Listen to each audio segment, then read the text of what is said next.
the impact of increasing nitrogen rates on the performance of your hemp crop. Welcome to another research review brought to you by the Northeast Agriculture Research Foundation. My name is David McTaggart, and I work for NARF just south of Melfort in the heart of the Carrot River Valley of northeastern Saskatchewan. And today we'll be reviewing a 2022 field demonstration that looked at the response of industrial hemp to increasing nitrogen rates at the Melfort Research Farm. So let's get a bit of background information on this topic. Hemp is a dual-purpose crop with a long history in North America, and it has uses for both fiber and seed. However, most of the hemp grown in Saskatchewan is harvested for its seed or its grain. Now, information on the response of hemp to increasing rates of nitrogen is relatively limited. So, for example, the Saskatchewan Ministry of Agriculture's fact sheet on hemp production recommends that hemp receive about a similar amount of nitrogen to a high-performing wheat crop, which in there is mentioned at about 90 pounds of soil plus applied nitrogen. Now, if we look at some more of the resources in private industry, they indicate that hemp requires about 10 to 20% more nitrogen than a canola crop needs. And so if we look at some of our soil test recommendations from Melfort in 2022, that would mean then with soil residuals and applied nitrogen, our hemp crop would need somewhere between 170 and 190 pounds of nitrogen per acre. Now, at the same time though, as we increase nitrogen rates, this is known to negatively impact hemp fiber quality, which is something to pay attention to if you're growing hemp for fiber. And also, hemp is relatively sensitive to seed-placed fertilizer. So we would look at mid-row or sideband options. But we should be cautious when it comes to high nitrogen rates, because this could create problems in handling the plant residue from the hemp crop. And so with high rates of nitrogen, we might expect taller plants, which could lead us having to raise the header of the combine higher because we want to just harvest the heads of the hemp plants if we're growing it just for grain. And also we would expect more biomass, which could increase the risk of plugging or wrapping on the different parts of the combine, whether that be on the header, the feeder chain, or on the cylinder itself. So now let's get into the demonstration design. What's the where? Well, this was conducted at the Melfort Research Farm just south of Melfort, Saskatchewan, on silty clay textured soil with 8.7% organic matter. In the spring of 2022, there was 30 pounds of residual nitrogen in the top foot of the soil profile. What was the what of this experiment?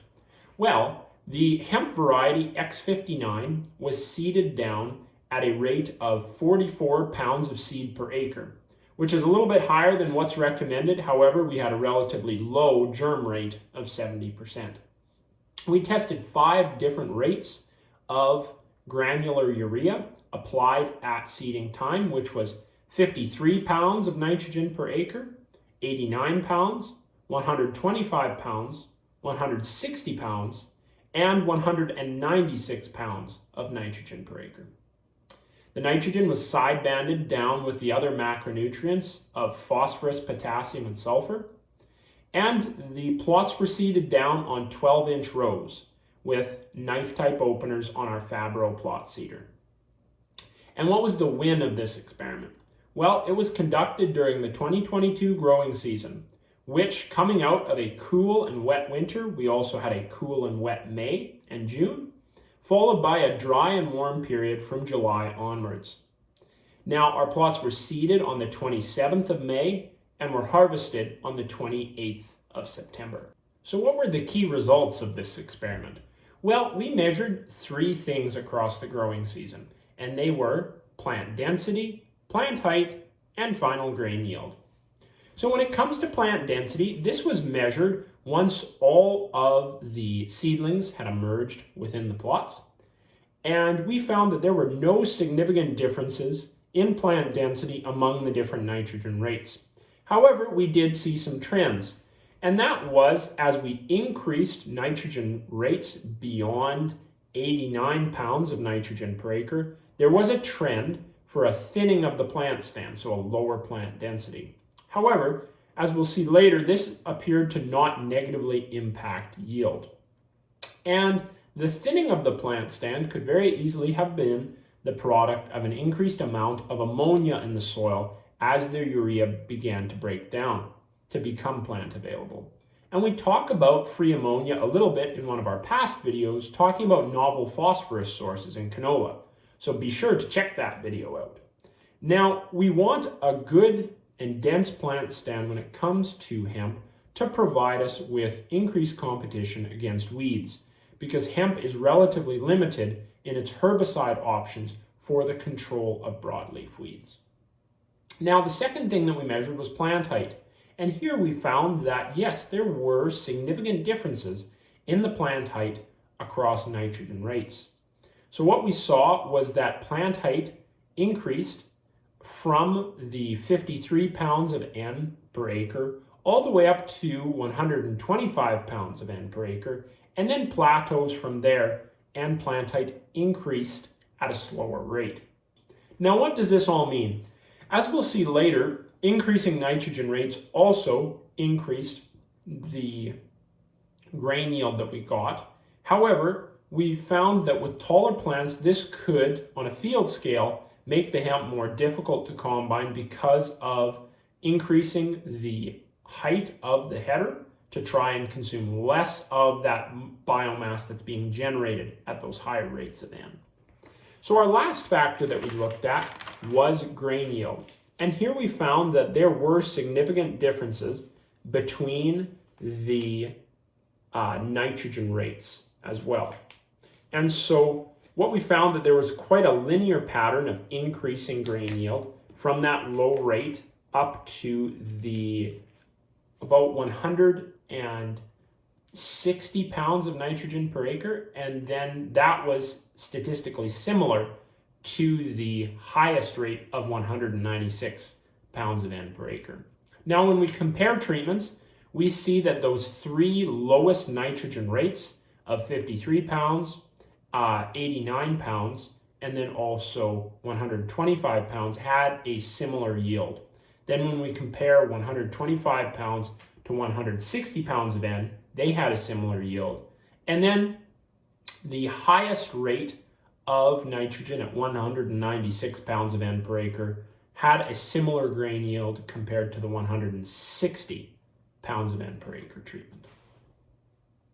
So with these one-year demonstration projects, I think it's always important to be able to look at these results in context, because if we were to look at these results under different environmental conditions at the same site in a different year, or at a different site altogether, we might get different results. So first, let's look at height.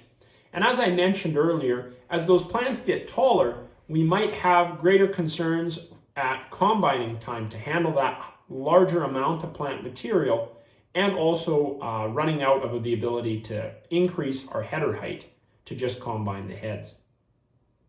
Now, another factor when it comes to increasing nitrogen rates is plant maturity and days to maturity. And while this wasn't measured here, with enough water in place, nitrogen is known to delay maturity. And this has been found in things like wheat, for example, under really high rates of nitrogen, that the maturity can be delayed. Now, in years where there is adequate moisture, then to access all that nitrogen, and if there's cool, wet weather in the late summer and early fall, delayed maturity could become more of a concern. In 2022, we were rather lucky because we had quite an open fall with warm and dry conditions that helped to make our harvest a little more successful. We can also see that there are differences in varieties. And so across different grain varieties, we do see that height can still vary somewhere between 30 and 40 centimeters between different varieties. And also maturity can vary between 5 to 10 days. So it's important to work with your agronomist to find the variety that's the right fit for your field, your growing region, and the market opportunities that you can take advantage of. And then the last thing to think about is where your nitrogen is placed. So while we did see with this side-banded nitrogen some thinning of the plant stand, we might think then about placing nitrogen in the mid-row, which is a good option to prevent stand thinning. However, because that nitrogen is farther away from the seed, we should be aware of what our soil residual nitrogen levels are at. And if they're really low, we might experience some early season nitrogen deficiency before that seedling becomes big enough to tap into that mid-row band. So now that we've reached the end of this presentation, what can we walk away with? What are our main take-home messages? Well, I think first, we found that the hemp variety X59 was highly responsive to increasing rates of nitrogen when it came to plant height and grain yield. And we found that those increases in grain yield compensated for that slight thinning of the stand that we saw at those high nitrogen rates. We saw that the rates of 160 and 196 pounds of N per acre provided the statistically highest grain yield that we had. Now, at the same time, with our second main take-home, when increasing the nitrogen rate with hemp, farmers should consider their region to handle potential delays in maturity, equipment to handle increased plant material and increased plant height at those high nitrogen rates, and variety when it comes to what is the response to higher rates of nitrogen with increases in plant height and potential delays in maturity. So thank you so much for tuning in to this research review from NARF, and stay tuned for more videos. We'll catch you next time.